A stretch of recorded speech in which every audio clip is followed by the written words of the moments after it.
Et déjà, en fil rouge de cette actualité, la présidentielle 2027 est sur toutes les lèvres et dans tous les esprits.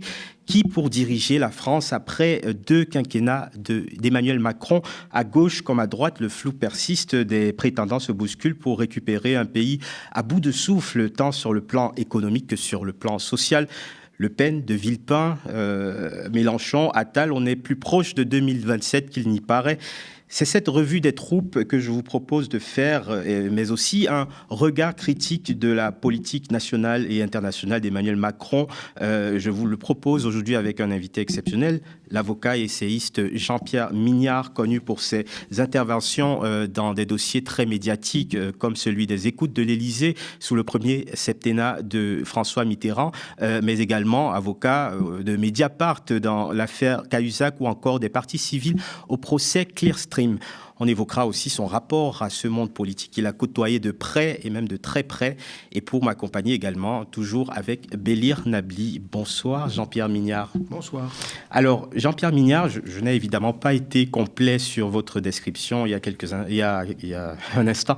Vous avez été compagnon de route des socialistes et d'Emmanuel Macron, puisque vous étiez membre du comité d'éthique de LREM avant de prendre vos distances.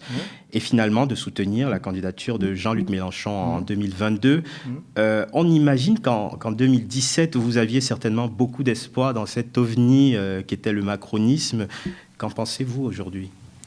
J'avais surtout l'espoir que soit bloquée une éventuelle victoire de Marine Le Pen. Deuxièmement, le programme de M. Fillon était guère plus réjouissant. Il proposait rien de moins que la suppression de 500 000 fonctionnaires.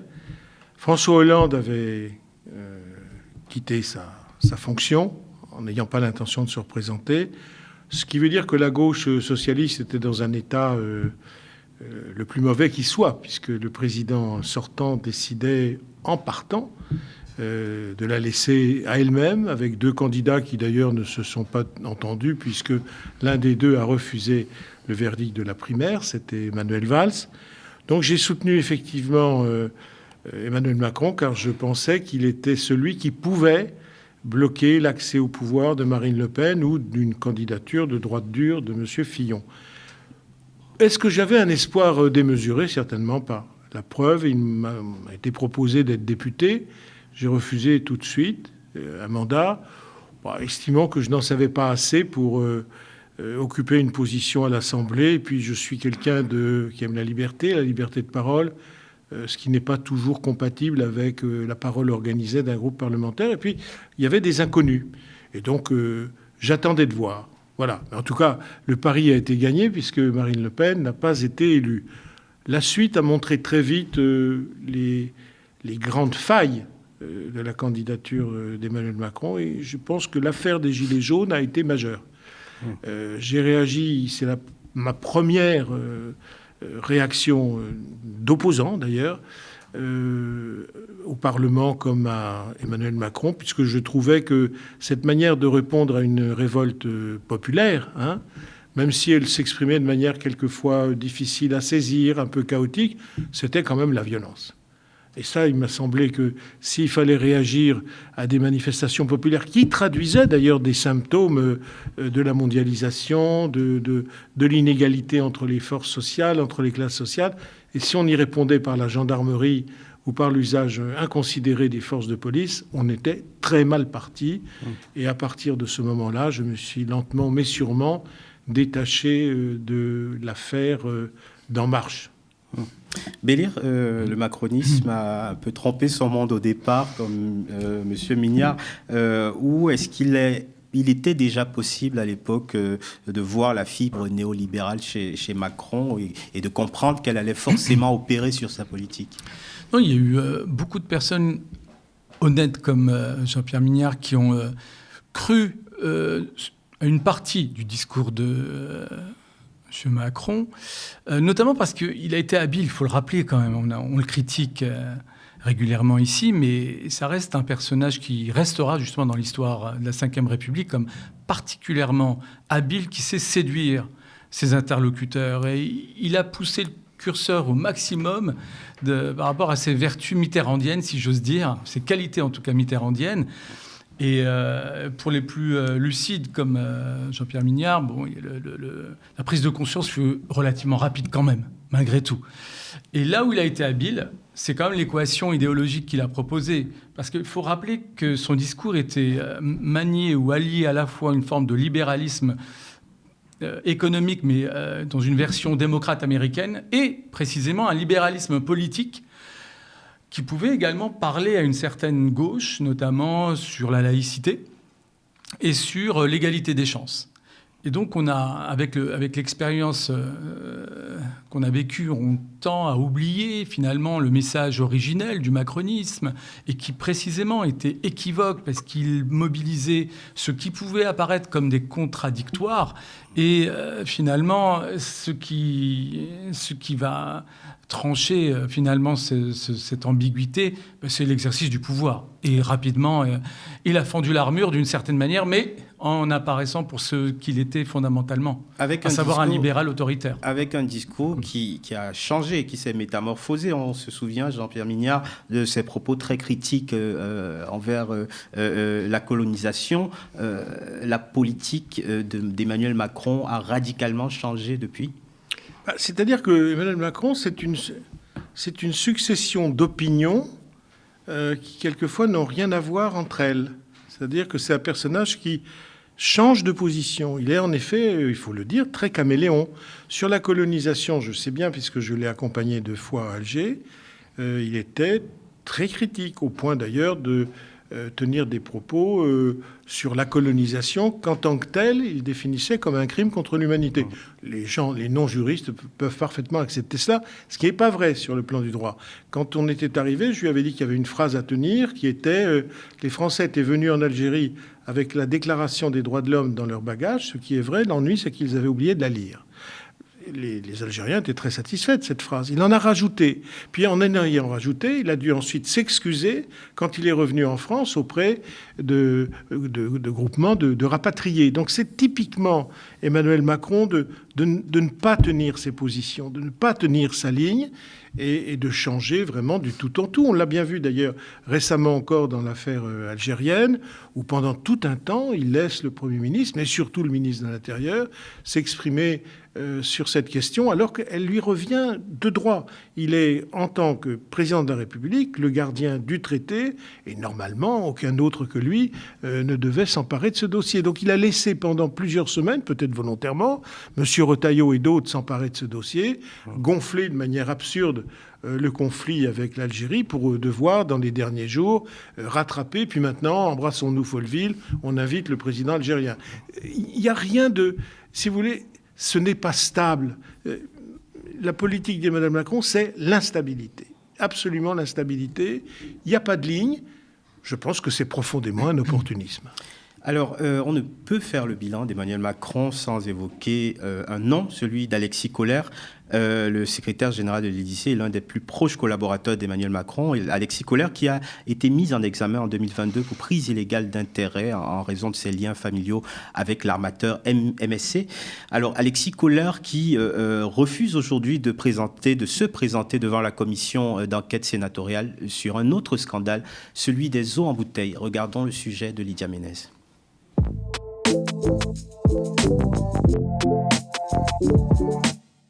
Il était attendu par les sénateurs aujourd'hui.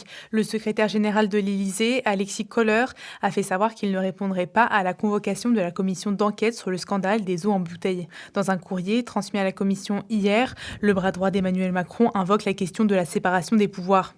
Le rapporteur de la commission a dénoncé une décision incompréhensible. L'Élysée a décidé de jouer la chaise vide. Cette décision, soyons honnêtes, elle est lourde. Elle instille le poison du doute et constitue un affront à la représentation nationale et surtout un refus d'aller au bout de la vérité devant les Français. Cette décision, elle est pour nous, le président l'a dit, incompréhensible. Je le dis donc solennellement, il n'y a pas de dispense pour Alexis Kohler. L'Élysée n'est pas une cité interdite. Et donc, Monsieur le Président, à situation exceptionnelle, mesure exceptionnelle, nous allons faire toute la transparence sur ce que nous savons de la présence de l'Élysée dans cette affaire. Pour rappel, la cellule investigation de Radio France et le journal Le Monde avaient révélé une opération de lobbying menée au plus haut niveau de l'État qui a permis au groupe Nestlé d'obtenir du gouvernement, en février 2023, une dérogation pour contourner la loi en utilisant des filtres interdits dans ces usines. Alors Jean-Pierre Mignard, Alexis Kohler, c'est le symbole d'une Macronie en prise avec les affaires. Ça, c'est incontestable. Il y a deux affaires. Il y a effectivement celle de la compagnie maritime, avec laquelle il avait des relations d'intérêt familiales. Mais il y a cette affaire Nestlé que l'on connaissait peu, mais qui prend maintenant une importance tout à fait significative, puisqu'il y aurait eu des démarches de dirigeants du groupe Nestlé à la présidence de la République, enfin, dans le cabinet du président de la République, pour obtenir soit des dérogations, soit des silences, je ne sais pas. Simplement, pour savoir, justement, il faut que le secrétaire général vienne s'expliquer devant la commission parlementaire. Et ça, c'est une vieille thèse. Est-ce que la séparation des pouvoirs concerne uniquement le président de la République ou est-ce qu'elle s'étend à son cabinet, qui serait effectivement, dans ce cas-là, ébloui par la grâce présidentielle et intouchable? C'est la thèse que défend Alexis Kohler. C'est une thèse qui, à mon avis, ne sera pas majoritaire au sein de la commission parlementaire d'enquête, qui va insister et qui, je crois, a décidé de répandre publiquement les documents concernant Nestlé et la présidence de la République dans l'opinion, puisque M. Kohler ne vient pas s'expliquer devant. Voilà où nous en sommes. Bélir, il faudrait une émission entière pour lister les proches, les ministres, anciens ministres qui ont été visés par des affaires judiciaires, Dupond-Moretti, Rachida Dati, Sébastien Lecornu, François Bayrou, Olivier Dussopt, je vais m'arrêter là. C'est aussi ce qu'on retiendra de ce double quinquennat. Oui, et puis d'une certaine manière aussi, Kohler, c'est le Guéant de Sarkozy. Enfin, il y a la même signification, il y a quelque chose qui transpire à travers ce personnage, qui dit beaucoup du macronisme en vérité. Très symptomatique cette affaire, et le personnage lui-même, dans sa défiance vis-à-vis du droit et de la justice, y compris vis-à-vis de la loi, défiant également par rapport à une tradition républicaine qui s'est construite autour de la séparation entre les sphères privées et publiques. Et on voit bien à travers ces deux affaires le problème de conflit d'intérêts. En fait, il incarne la culture du conflit d'intérêts qui illustre, enfin, que cultive tant de macronistes et qui est au cœur de tant d'affaires où ils sont précisément soit l'objet, soit le sujet. Donc oui, les affaires Kohler, je pense que vont perdurer au-delà de la fin du second mandat de Macron et que finalement, elles continueront à nous rappeler ce qu'était le macronisme, à savoir cette faculté à se départir de tout intérêt général dès lors que certains intérêts particuliers sont en jeu. Et lorsque Jean-Pierre Mignard rappelle que certains, précisément, représentants d'intérêts se retrouvent naturellement, régulièrement dans les palais de la République pour défendre leurs intérêts propres, encore une fois, c'est pas du tout anecdotique, c'est systémique et c'est pas exceptionnel. Moi, j'ai également à l'esprit, en vous écoutant ou en t'écoutant, le témoignage du ministre Nicolas Hulot, qui, en tant que ministre de l'écologie, rappelait que l'un des moments déclic dans sa brève vie et carrière ministérielle, ce fut le moment où il a découvert que le représentant en chef du lobby des chasseurs était présent à une réunion de haut niveau qui devait a priori ne rassembler que quelques ministres. Donc un représentant d'intérêt particulier présent pour trancher une décision qui revenait au président de la République. Donc voilà, on n'est pas sorti, et surtout malgré l'onde de choc de ce type d'information, rien n'a été rectifié derrière. C'est ça aussi qui est assez remarquable chez Macron, c'est qu'en réalité, toutes les tares du macronisme n'ont à aucun moment été rectifiées.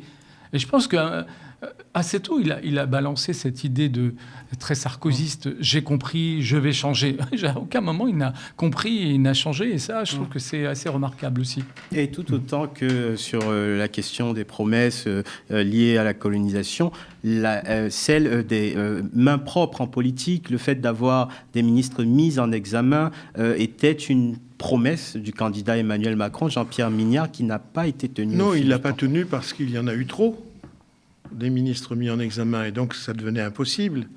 Donc sans vraiment s'expliquer sur le fond, car il n'y en a jamais eu. Il a finalement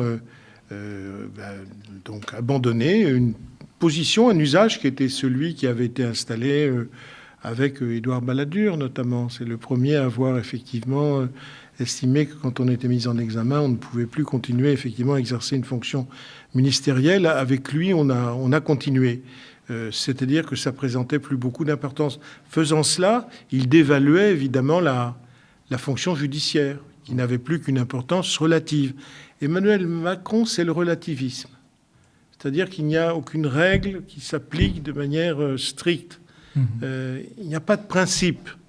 On s'arrange, on va comprendre, on va se parler dans une relation qu'on va vouloir humaine. Mais on n'avance jamais sur les principes. Je pense que la République est une notion qui l'ennuie, qui est lourde, qui est une notion impotente pour lui. Il est de tempérament extrêmement libéral, avec des nuances libertariennes. Donc, toute cette cathédrale républicaine ne l'intéresse pas, finalement. Il faut trouver des formules où les hommes vont s'entendre, des formules de fuite. C'est pas important, tout ça. Et ça, c'est vraiment le macronisme. Il attaque jamais en face les institutions, mais il les contourne, et les contournant, il les délite. Juste pour illustrer justement cette absence de colonne vertébrale, sur ce sujet particulier, la première loi adoptée sous l'ère Macron, c'est une loi de moralisation de la vie politique. Et c'était l'un des éléments du contrat qui le liait avec le Premier ministre actuel, Bayrou, qui lui aussi, en matière d'exemplarité, n'est plus du tout exemplaire, précisément. Impliqué dans une affaire d'assistant parlementaire fictif aussi. Oui, et puis au-delà, c'est qu'il a quand même exprimé en tant que Premier ministre son trouble à la suite d'une décision de justice qui frappait Marine Le Pen, qui l'a condamné pour détournement de fonds publics. Bref, c'est ça aussi, l'absence de colonne vertébrale. Oui, je crois que c'est ça, en effet, c'est exactement ça, parce que, alors, on a envie de dire, au fond, au début, il voulait bien faire. Ce qui est très étonnant chez lui, c'est qu'il y a des sincérités. Sur la moralisation de la vie publique, il reprend une vraie ancienne. Sur la violence sociale, n'oublions pas qu'il prend position contre, au moment de la loi El Khomri, contre des attitudes trop rigides du gouvernement Valls durant le quinquennat Hollande. Bref, sur les lois relatives à l'immigration, il apparaît beaucoup plus libéral que certains de ses collègues.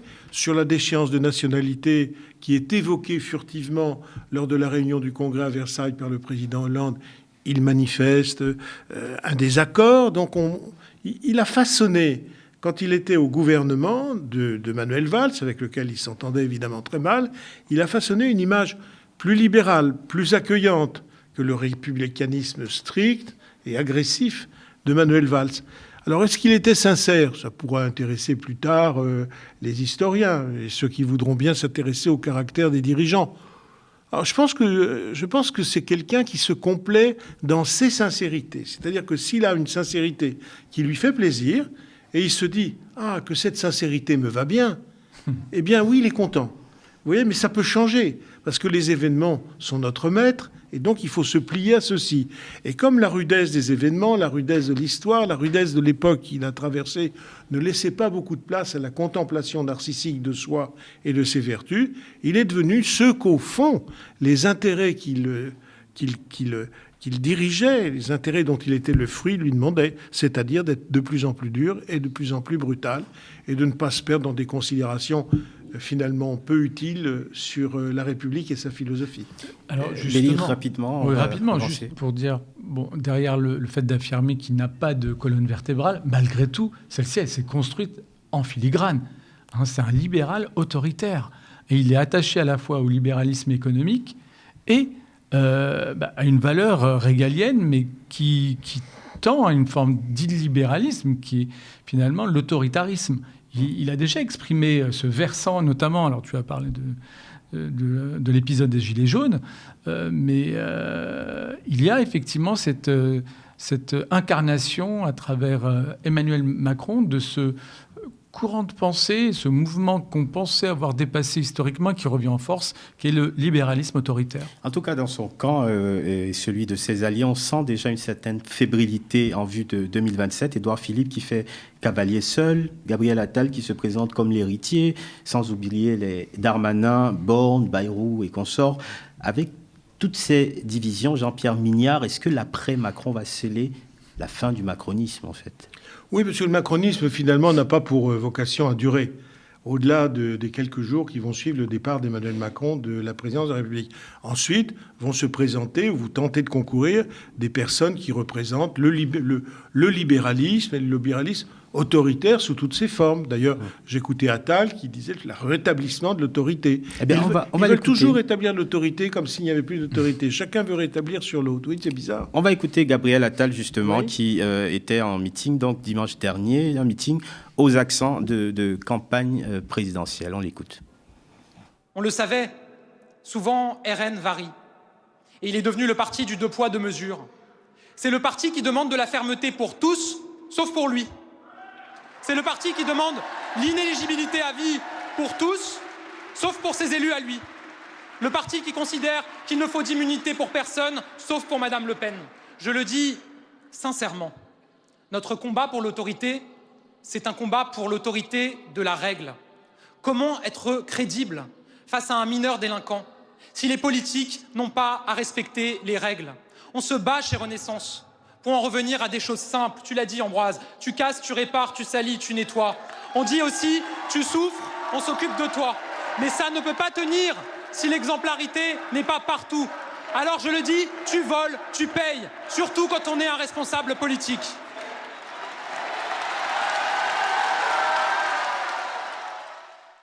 Bélir, Attal veut nous refaire le coup de Macron 2017. Tu y crois? C'est le bon verbe, croire. Franchement, j'ai vraiment beaucoup de mal à croire les postures, les discours, tout ce que peut... Enfin, ce qui sort de la bouche de M. Attal sonne creux, en vérité. Il y a beaucoup de postures dont le seul moteur, c'est l'ambition. C'est ce qui se dégage naturellement avec une part une habileté communicationnelle certaine, mais ça ne fait pas le politique. Au contraire, ça vient nourrir la défiance vis-à-vis du politique. S'il y a tant de concitoyens qui s'abstiennent ou qui sont dans la défiance, c'est aussi parce qu'ils ont affaire à ce type de jeune loup dont on se demande s'il saisit les mots qui la mobilisent et dont le seul moteur, encore une fois, c'est vraiment l'ambition personnelle. Et quand on s'interrogeait sur le futur du macronisme, si la question ne se pose pas, c'est parce que précisément, c'est pas la question que se posent ceux qui sont ses héritiers naturels, parce que tout ce qui les intéresse finalement, c'est leur destin personnel. Jean-Pierre Mignard. Je pense vraiment que c'est un personnage surfait, Gabriel Attal, qui a été par l'heureux concours des événements pour ce qui le concerne, qui est devenu Premier ministre, je dirais sans avoir vraiment fait quelque chose pour ça. C'est ceux qui étaient préalables qui n'ont pas réussi, genre M. Castex, ou alors bien sûr que ce soit Édouard Philippe. Donc il réinvente une posture qu'il essaye de lier à son personnage, qui est celle d'Emmanuel Macron. Et d'ailleurs, vous avez remarqué, il attaque le Rassemblement national pour effectivement se poser en adversaire du Rassemblement national. Là, il est déjà dans sa tête dans un deuxième tour. Il est contre Marine Le Pen, et puis comme si d'ailleurs l'ensemble des voix de droite ou de gauche, par moment il prend des accents de gauche, qui doivent venir dans son panier de bulletins, lui permettre de gagner contre Marine. C'est-à-dire comme si rien n'avait changé depuis 2017. C'est exactement la même chose. Il y a le capitalisme a changé de nature. Nous sommes maintenant dans des structures mondiales de plus en plus oligarchiques. Depuis, il y a eu la guerre d'Ukraine. Le climat, nous savons ce qu'il est. Et maintenant, nous avons les politiques ultra-protectionnistes de M. Trump. En a-t-il été question? Pas du tout. C'est-à-dire que la politique française chez Attal semble renfermée dans un bocal qu'il cultive avec amour, en espérant qu'il pourra en sortir comme étant le génie de cette culture. C'est aberrant. Tant de choses ont changé que je crois que tous ceux qui voudront remettre les pieds dans les sabots de la campagne de 2017 échoueront, évidemment. Attal, ça a du sens quand même. Hein. Il forme un couple avec Bardella.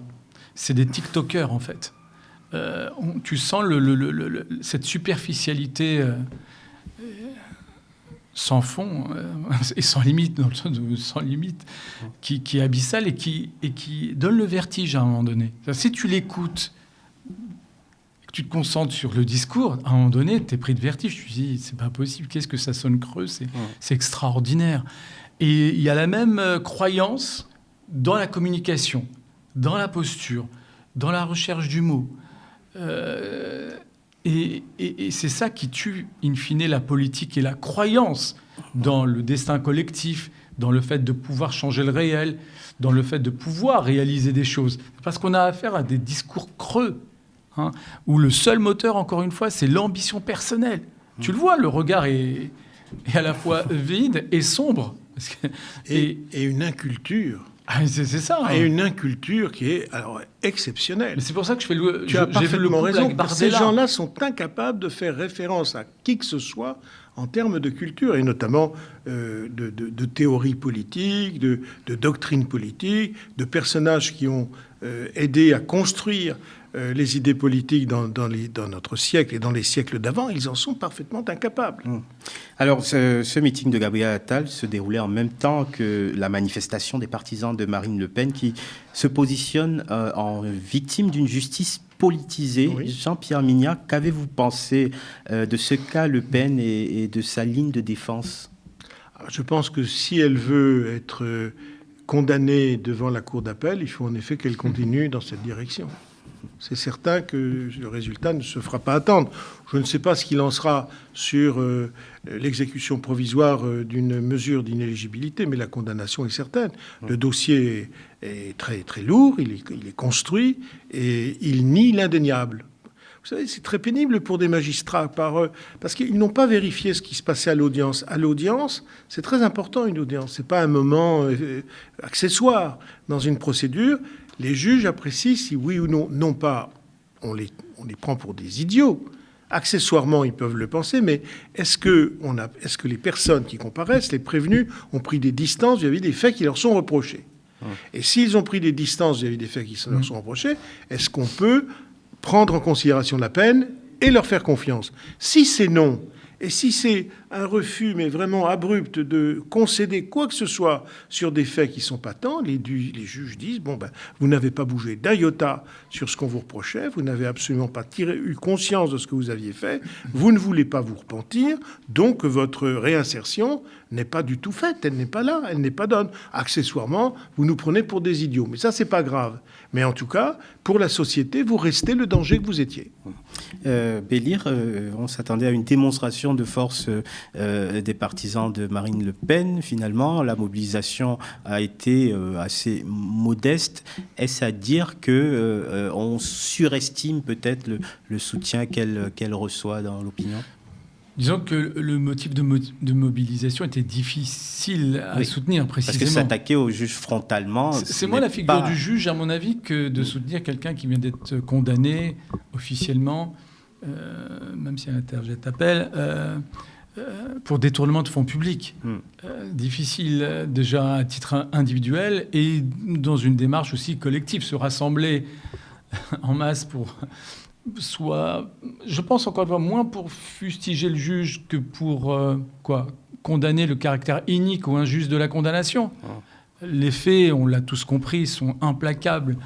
Et en ce sens, franchement, c'était difficile de mobiliser une certaine masse même de militants autour d'un tel slogan. Ce que je trouve intéressant aussi, c'est qu'attention, le RN... c'est un parti de masse, mais qui ne mobilise pas tant que ça. Alors, c'est pas son truc, les manifestations, etc. Il y a toujours un décalage entre sa capacité à mobiliser le jour J, c'est-à-dire les jours d'élection, où là, c'est toujours plutôt l'évaluation supérieure donnée par les sondages qui sont avérés par l'élection en elle-même plutôt que les estimations basses. Sauf pour la dernière élection présidentielle, le premier tour, je pense qu'elle a fait un peu moins que ce qui était prévu, mais il n'empêche, ils sont toujours sous-estimés. Et à l'inverse, voilà, la mobilisation populaire dans les dans la rue, c'est pas dans la tradition du RN, tant mieux. Et même la fameuse manifestation du 1er mai qu'ils organisent de leur côté, elle n'est pas massive traditionnellement. En tout cas, 2027, donc je disais, dans tous les esprits, la concurrence risque d'être d'autant plus rude qu'un certain Dominique de Villepin ne cache plus vraiment ses ambitions pour 2027. On l'écoute dans une interview récente, c'était chez nos confrères de Mediapart. Je ne peux pas ne pas y participer. Je ne peux pas ne pas être aux avant-postes. Pourquoi ? Parce que ce que j'ai appris, et ça fait partie de mon expérience non seulement politique, mais de mon expérience personnelle, ce que j'ai appris dans les combats que j'ai menés au plan international comme au plan national, j'ai appris qu'il faut donner l'exemple. Il faut être devant. On ne peut pas considérer que sur la barricade doivent se retrouver uniquement ceux qui ont une ambition, ceux qui sont sur la scène politique. Non. L'enjeu n'est pas de savoir si, à la fin, vous êtes candidat à une élection. L'enjeu est de savoir si votre parole, à un moment donné, peut amener le débat politique à évoluer, amener la scène politique à évoluer, amener le regard du citoyen à regarder différemment les acteurs politiques. Alors Jean-Pierre Mignard, Dominique de Villepin se drape de vertu dans ses sorties médiatiques en adoptant une position, je dirais, de bon sens sur les massacres d'Israël en Palestine. Est-ce que cela suffira pour le porter au pouvoir, à votre avis ? Non, c'est clair que ça ne suffira pas. Ça lui permet cependant de dire ce qu'il pense, c'est quand même bien utile, de dire sa sincérité, et deuxièmement, d'oser le faire, d'oser le dire. Je suis très frappé en France que c'est assez rare d'entendre des dirigeants politiques expliquer que ce qui se passe à Gaza peut être potentiellement un génocide, comme le dit la Cour internationale de justice. Rien que ça. Ou même tout simplement dire que ce sont un massacre de gamins et que c'est pas acceptable. Tout en étant fidèle à Israël, à l'histoire d'Israël, on doit reconnaître que ce sont des milliers de gamins qui sont massacrés, qui sont coupés en rondelles, qui sont mutilés, et que ce n'est pas acceptable. En France, vous entendez très peu de gens le dire. C'est vraiment rare. Vous avez effectivement la France insoumise qui le dit et le redit. Je trouve qu'un homme comme Olivier Faure est assez correct sur ce point, et Marine Tondelier aussi, mais à l'intérieur du Parti socialiste, il y a quand même beaucoup de voix dissonantes, et ailleurs, je ne dis pas. Lui, il est ferme, il le dit, et sur ce point, il reprend une tradition qui est... D'abord, c'est une tradition humaniste. Deuxièmement, c'est une lecture politique. On peut condamner un massacre sans être commis par Tsahal, sans être un antisémite, c'est son cas. Et donc, il est dans une tradition gaulliste, parce que c'est aussi une partie de l'histoire française, quand même. Alors, Bélir, on a déjà parlé de Dominique de Villepin dans cette émission. Ça a marqué les esprits. Oui. et à chaque fois, il convient tout de même de rappeler qu'il s'agit d'un homme politique de droite. Et qui a eu une politique et adhéré à une politique de droite.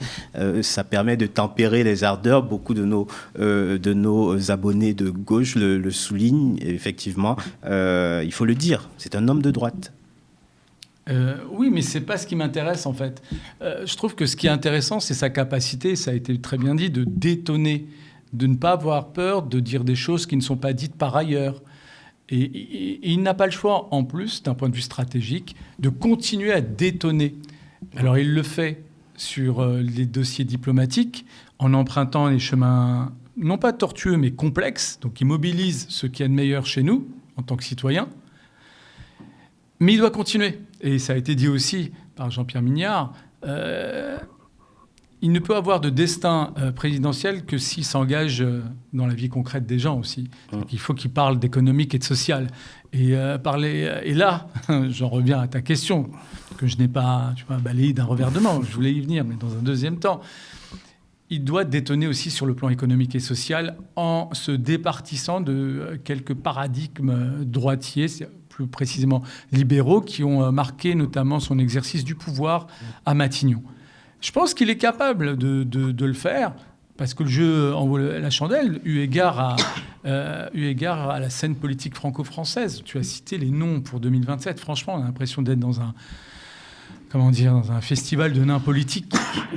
Et dans ce festival de nains politiques, il suffit de détonner un peu, d'être à la hauteur d'une certaine histoire, d'avoir un peu de courage et de transgresser dans le bon sens du terme pour apparaître, devenir visible, pourquoi pas rayonner. Donc c'est ça l'avenir et la chance de Dominique de Villepin, c'est deux choses, c'est être ce qu'il est et aller jusqu'au bout de sa démarche, et en même temps avoir affaire à une concurrence pitoyable. Jean-Pierre Mignard, la première fois, à moins que vous me posiez cette question, la même peut-être, non pas du tout.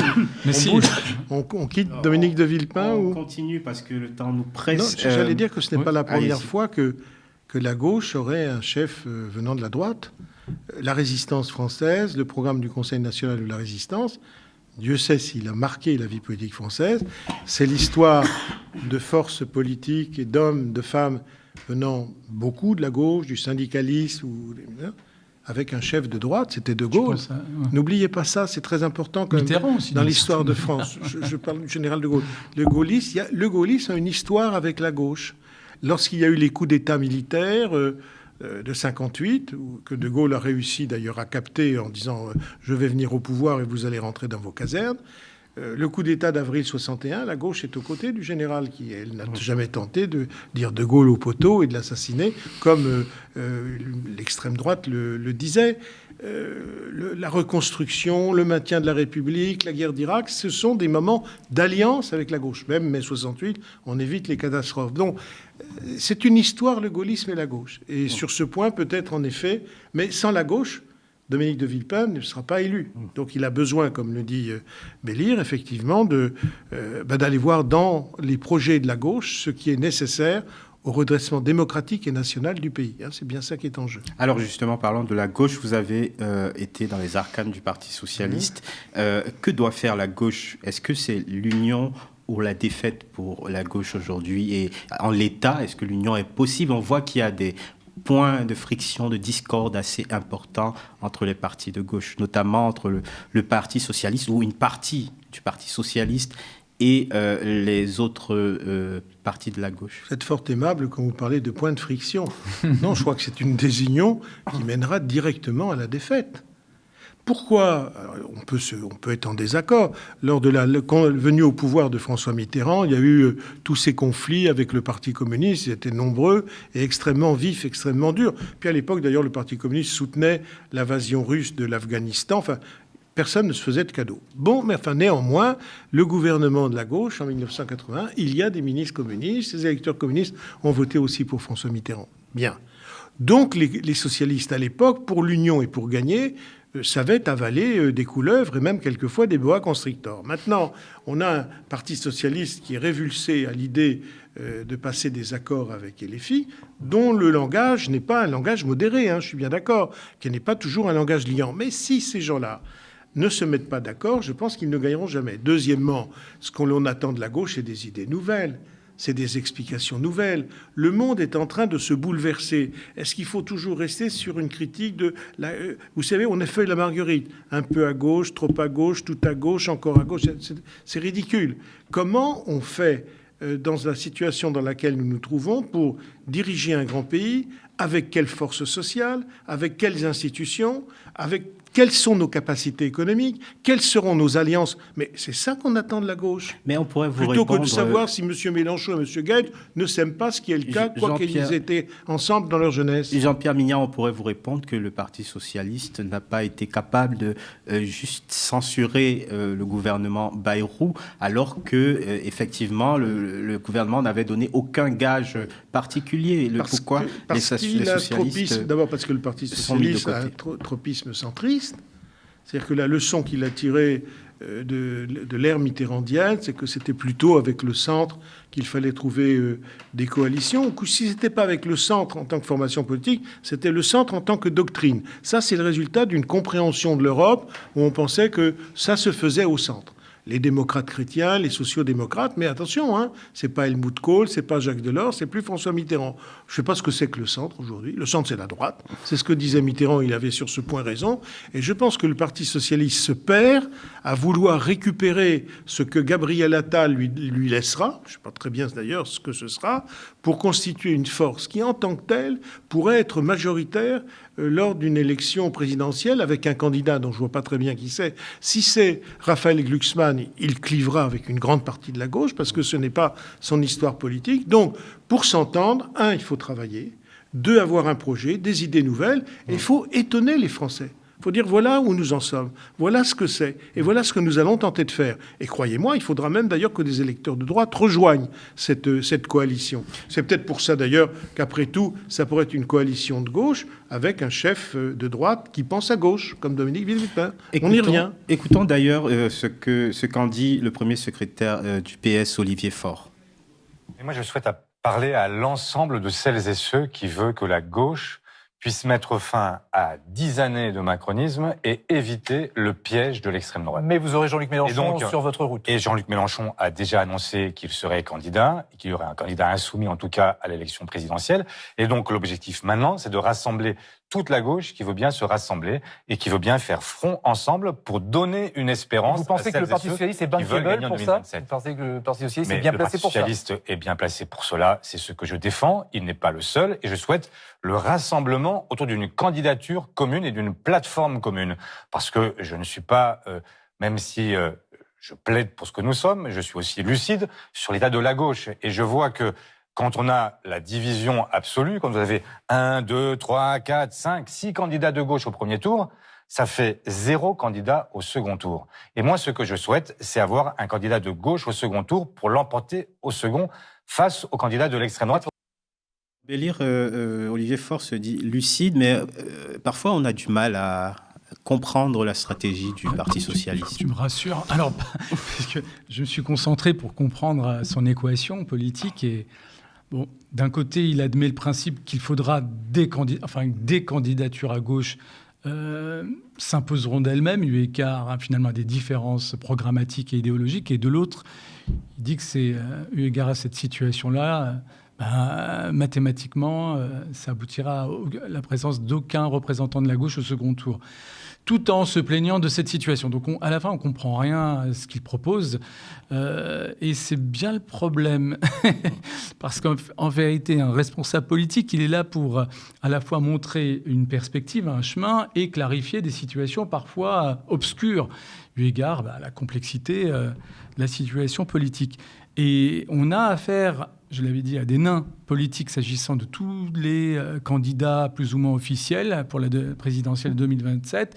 Et à gauche, malheureusement, ce principe se vérifie particulièrement avec cette tension en nous, en tant que simples citoyens électeurs. C'est que d'un côté, il y a cet impératif de devoir gagner, parce que finalement, soit on revit une séquence macronienne, soit on vit un précédent d'extrême droite officiel, et on touche à quelque chose qui devient de plus en plus invivable, pour ne pas dire inconcevable pour beaucoup d'entre nous, soit on construit une équation unitaire qui ne cesse de s'éloigner au regard des tactiques des uns et des autres, qui s'entendent, enfin qui se conçoivent d'un point de vue partisan, du point de vue des appareils politiques. Je le comprends très bien.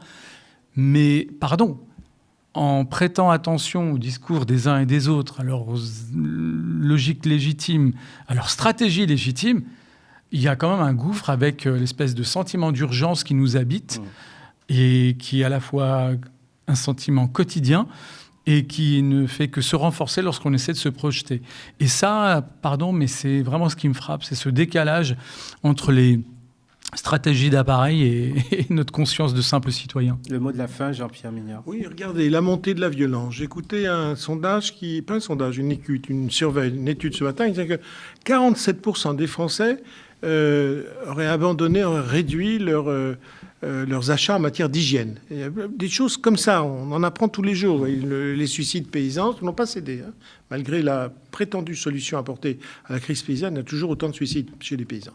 Bon, ça, c'est de ça dont il faut parler. Ce qui m'inquiète avec la situation, le problème de l'extrême droite, c'est d'abord qu'elle soit extrême droite. C'est ce qu'elle dit. Le problème de l'extrême droite, c'est qu'elle nous rend idiots. C'est-à-dire qu'on ne fait plus de politique. On dit en avant contre l'extrême droite, tous contre l'extrême droite, siamo tutti antifascisti, on écoute M. Attal. Finalement, il n'y a plus de différence entre M. Attal et les rassembleurs de la République, puisque tout le monde est contre l'extrême droite. C'est-à-dire le plus petit et minable des dénominateurs communs. Donc on ne fait plus de politique, et ne faisant plus de politique, alors on ouvre grandes les portes à l'extrême droite. Il faut que la gauche refasse de la politique, il faut qu'en France on refasse de la politique, et qu'on ne soit pas vraiment obnubilé par Marine Le Pen, parce qu'on l'aide, à chaque fois on l'aide, parce qu'à chaque fois qu'on la combat et qu'on se limite à ce combat, eh bien on devient de plus en plus inutile, inaudible, et finalement sans projet. Merci beaucoup Jean-Pierre Mignard, avocat essayiste. Merci à toi aussi, Bélir. Merci à vous de nous avoir regardés. Merci d'avoir regardé Au cœur de l'actu sur votre Freebox sur Molotov ou sur la chaîne YouTube, le Média 24/7 et sur lemediatv.fr. N'hésitez pas à nous dire en commentaire si vous avez regardé sur YouTube ou bien à nous envoyer par mail si vous avez regardé à la télévision.